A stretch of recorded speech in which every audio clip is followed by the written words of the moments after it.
Olá, gente.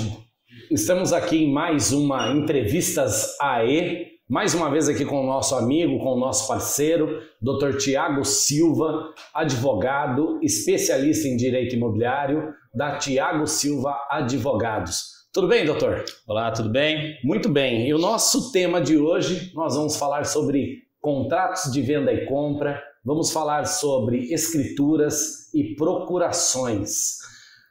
Bom, doutor, a gente sabe que nesse boom de mercado imobiliário, né, esse movimento que está tendo no mercado imobiliário, que para nós corretores de imóveis é excelente, né, não posso negar, mas nesse boom alguns assuntos eles têm voltado à tona, como por exemplo o entendimento que se tinha antigamente sobre contratos de gaveta, né, que hoje, acredito eu, perante a lei, é o que nós chamamos de contrato de venda e compra.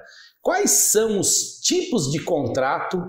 Eu gostaria que o senhor falasse um pouquinho sobre quais são os tipos de contrato e em que situações diferem esses tipos, aonde a gente aplica e que tipo de contrato eu aplico venda a venda. É um padrão único ou existem diversos tipos de contrato?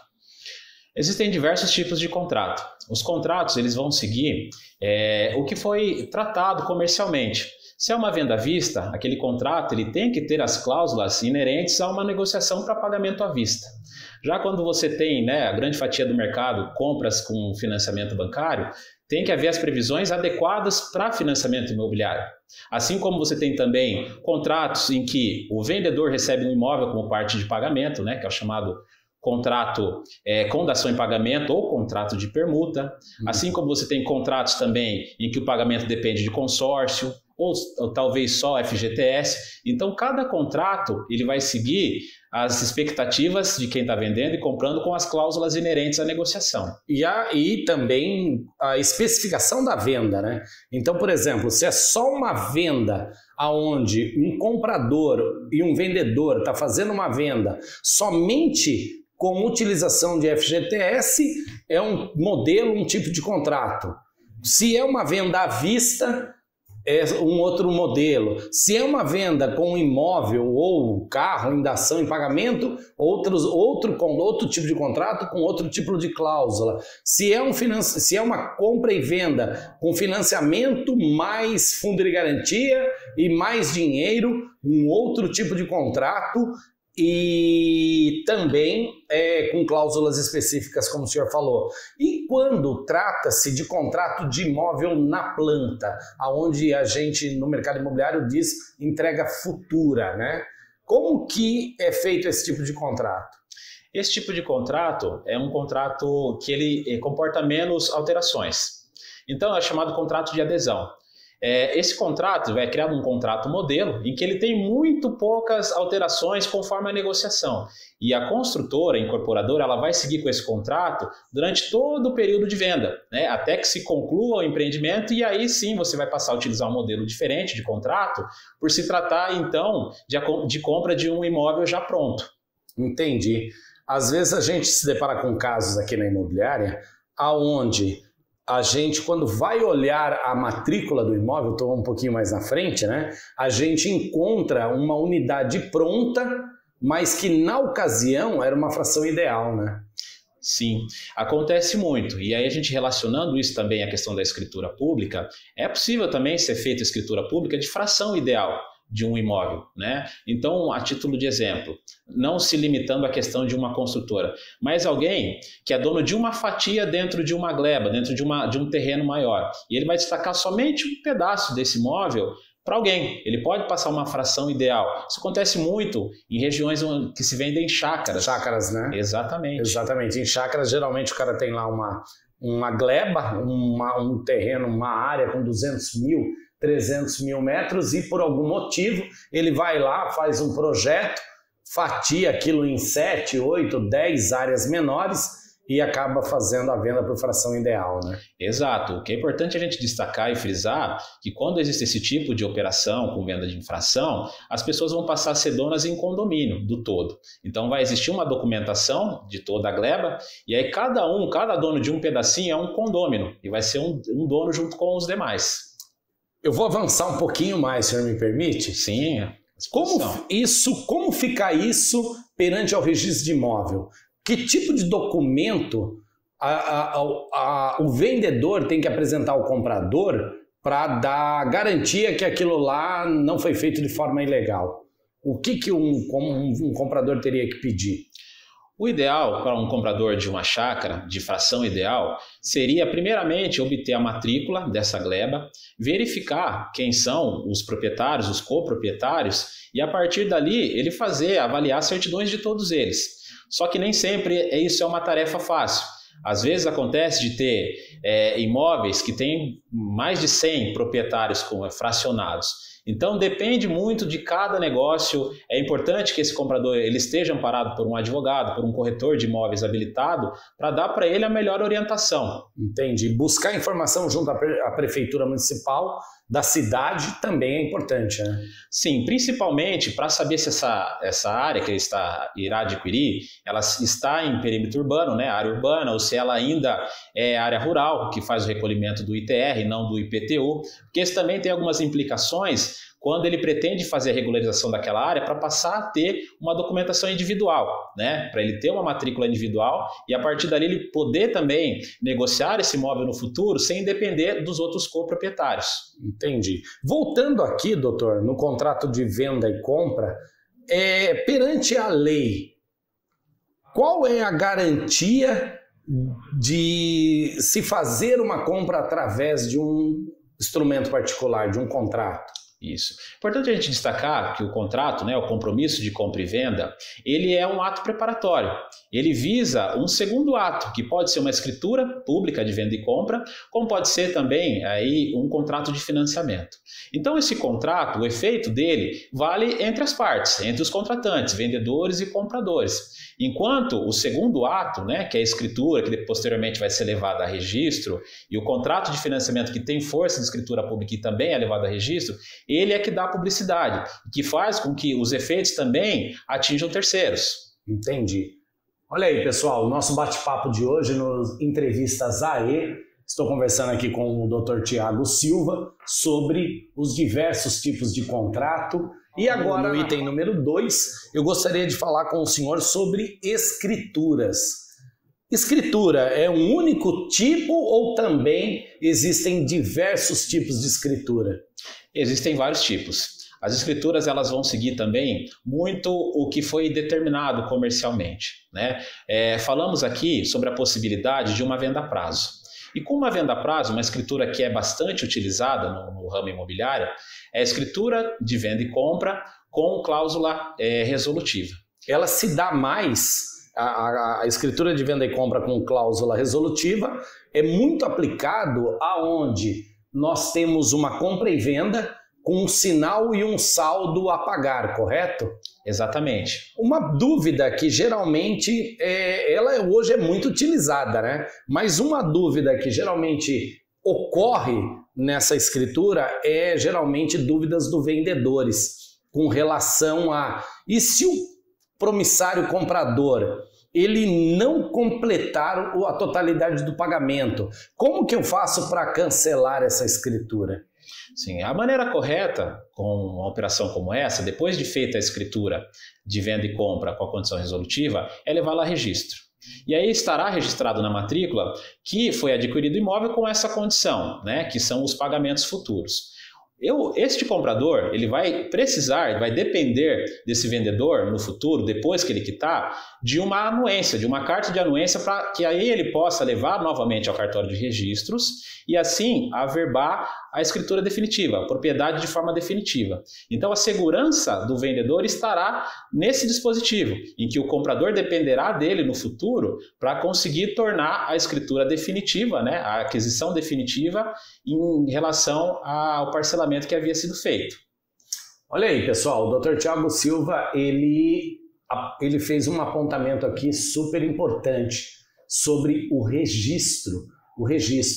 E sobre registro, porque muitos entendem, quer dizer que eu fiz o contrato, eu fiz a escritura, encerra-se o ato, né? Eu não preciso fazer mais nada. Mas é preciso dizer que o ato só se encerra com o registro, né? Exatamente. A última das etapas é o registro. Então, muito importante que depois de lavrada a escritura pública, né, que o comprador seja diligente e que leve a registro para assim tornar aquele ato de conhecimento de terceiros, que possa atingir terceiros. Porque acontece, chega lá, a pessoa acaba se preocupando mais nos casos de contrato, né? A gente sempre vê que para você reforçar juridicamente o contrato, para que você consiga tornar aquele contrato, eu não diria tornar vigente, né? Não diria que seja isso, mas tornar ele mais eficaz, vamos dizer assim. O correto é, uma vez que nós façamos a assinatura, procedamos a assinatura, reconheça a firma, né? Importante também. Muitas pessoas não reconhecem firma, acham que assinou, tá tudo certo. Sim, algumas pessoas costumam dispensar o reconhecimento de firma. O reconhecimento de firma, ele não é a partir dele que o contrato ele tem validade. O contrato tem validade, ainda que não tenha o seu reconhecimento de firma. Mas o reconhecimento de firma ele traz uma maior veracidade para aquela negociação, de saber de fato se quem está assinando na condição de vendedor ou de comprador, se é realmente aquela pessoa, porque a partir dali você tem, com o cartório, onde é feito o reconhecimento de firma, uma prévia autorização, que a pessoa foi até lá, que ela abriu a firma dela, enfim, traz uma maior veracidade para o negócio. Porque na verdade você está comprando quem realmente é dono, né? Aquela pessoa realmente existe, está ali, assinou, né? Exato, porque os cartórios, eles têm fé pública, e eles ao declararem que há semelhança com aquela assinatura, ou que há uma assinatura autêntica, te traz também mais segurança para o negócio. E também um conforto psicológico, né? Sem sombra de dúvidas. Um conforto psicológico. Vamos lá, voltando aqui no tópico da escritura, doutor Thiago, qual é o tipo de escritura hoje mais utilizada? A definitiva, né, que é para pagamento à vista. Ela é o carro-chefe, é a que mais é utilizada no mercado imobiliário. Uma dúvida aqui que me surgiu enquanto a gente estava batendo papo. O senhor falou de contratos que depois são encerrados porque o tipo da negociação é financiamento bancário. E os contratos de financiamento bancário? Qual é o valor jurídico desse contrato? Os contratos de financiamento, eles são regidos por uma lei própria. Entendi. E os contratos de financiamento, eles têm força de escritura pública.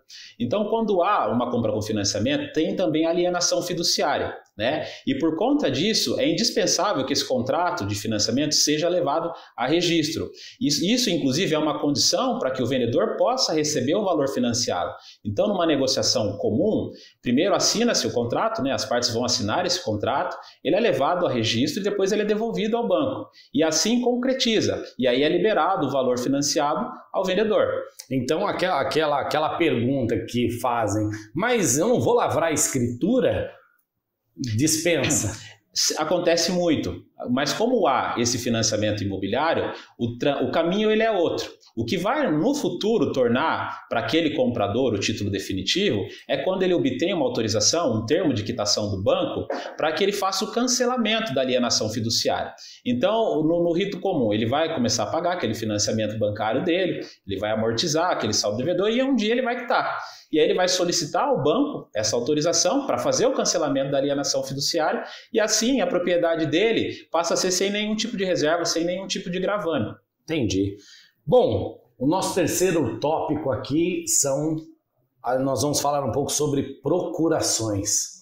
A gente sabe que procurações, elas têm diversos mandatos, né? Mandatos limitados, em caráter específico. Quais são os tipos e os poderes que podem ser atribuídos, colocados em uma procuração, doutor Thiago? Esse é um assunto bastante corriqueiro. Sabemos que nas negociações, muitas das vezes, o vendedor ele recebe um imóvel como parte de pagamento e ele não tem a intenção de ficar com aquele imóvel. Ele vai negociar esse imóvel num período curto. E aí se vislumbra a possibilidade de ele ter uma procuração do comprador, né, para que num determinado tempo ele possa voltar a negociar esse imóvel. E é importante a gente destacar que a procuração, para ela ter a validade, para que ela possa ser utilizada para o fim que se destina, tem que ser a procuração pública. né? Então a lei determina que para vendas de imóveis tem que ser uma procuração pública com finalidade específica. Então nela terá que ser mencionado que aquele que é o procurador, né, o mandatário, ele pode alienar o bem. E precisa ser dito também que procurador, ele pode ser, né, em alguns casos, dono de fato, né? Mas ele não é o dono de ato, né? Porque ele não é o dono no registro de imóvel, né? Ele pode ter adquirido esse bem por um contrato de compra e venda, porque ele adquiriu oriundo de uma outra venda e ele já pretende vender de novo. Então, no contrato ele é dono, na procuração ele é dono, mas no cartório de registro de imóvel o dono é outro, né? Exato, essa é a acepção jurídica. A questão da procuração, o procurador, o mandatário, ele estará representando o mandante, né? Então ele não estará agindo em nome próprio, mas em nome daquele que outorgou a ele a procuração. Então toda negociação terá como o vendedor aquele que outorgou a procuração. Certidões, né, que é um tema que a gente já tratou. Que era um tema que eu ia conversar com o senhor. Como é que fica as certidões negativas nesse caso? As certidões, elas terão que ser observadas, elas terão que ser emitidas em relação a quem consta na matrícula. No caso, o mandante. Então, o procurador ele vai ser somente um representante desse mandante, né, que era o antigo proprietário que vendeu a ele o imóvel. Entendi. Doutor Tiago, acontece alguns casos aqui na AE de pessoas estarem com procuração de outros estados. Independente do estado, é sempre importante, se faz necessário, ainda mais quando for de outro estado, uma certidão atualizada dessa procuração? Sim, não somente fora da nossa comarca aqui dentro de Sorocaba, mas em qualquer situação. É importante que tenha uma certidão dessa procuração. Outro fato importante que tem que ser avaliado dentro dessa procuração é se essa procuração ela foi outorgada em caráter irrevogável e irretratável, né? Porque a partir dali você começa a entender e tem a segurança jurídica de que aquele negócio ele pode ser efetivamente realizado. E qual a validade de uma certidão atualizada de uma procuração e de uma matrícula de um imóvel? Comumente se valem de 30 dias. Né? Tem como ponto comum usar as certidões com 30 dias, mas isso não é uma disposição, é uma questão de ser razoável. Não que dentro de 30 dias não possa ser modificada essa situação, mas para você ter uma certidão mais próxima e para tentar também alcançar as últimas alterações que tenha havido de repente numa matrícula ou se essa procuração tenha sido revogada, o mínimo que se exige é uma certidão com 30 dias no máximo de emissão. Olha aí, pessoal, vai fazer uma compra de imóvel, seja ela através de um contrato de venda e compra, através de uma escritura ou de uma procuração, como disse o Dr. Tiago Silva aqui, é importantíssimo a apresentação das certidões negativas, tanto dos vendedores, no caso aqui da procuração do mandatário, e também do imóvel, né? Dr. Tiago, eu vejo muito pessoas, até por desconhecimento, exigindo certidões. Vejo, olha, eu gostaria que se fizesse necessária a apresentação das certidões no contrato e na escritura, tanto dos vendedores como do imóvel. Só que depois não fazem menção dessas certidões na escritura. O que isso futuramente pode prejudicar numa retrovenda, numa alienação que possa futuramente recair sobre o imóvel?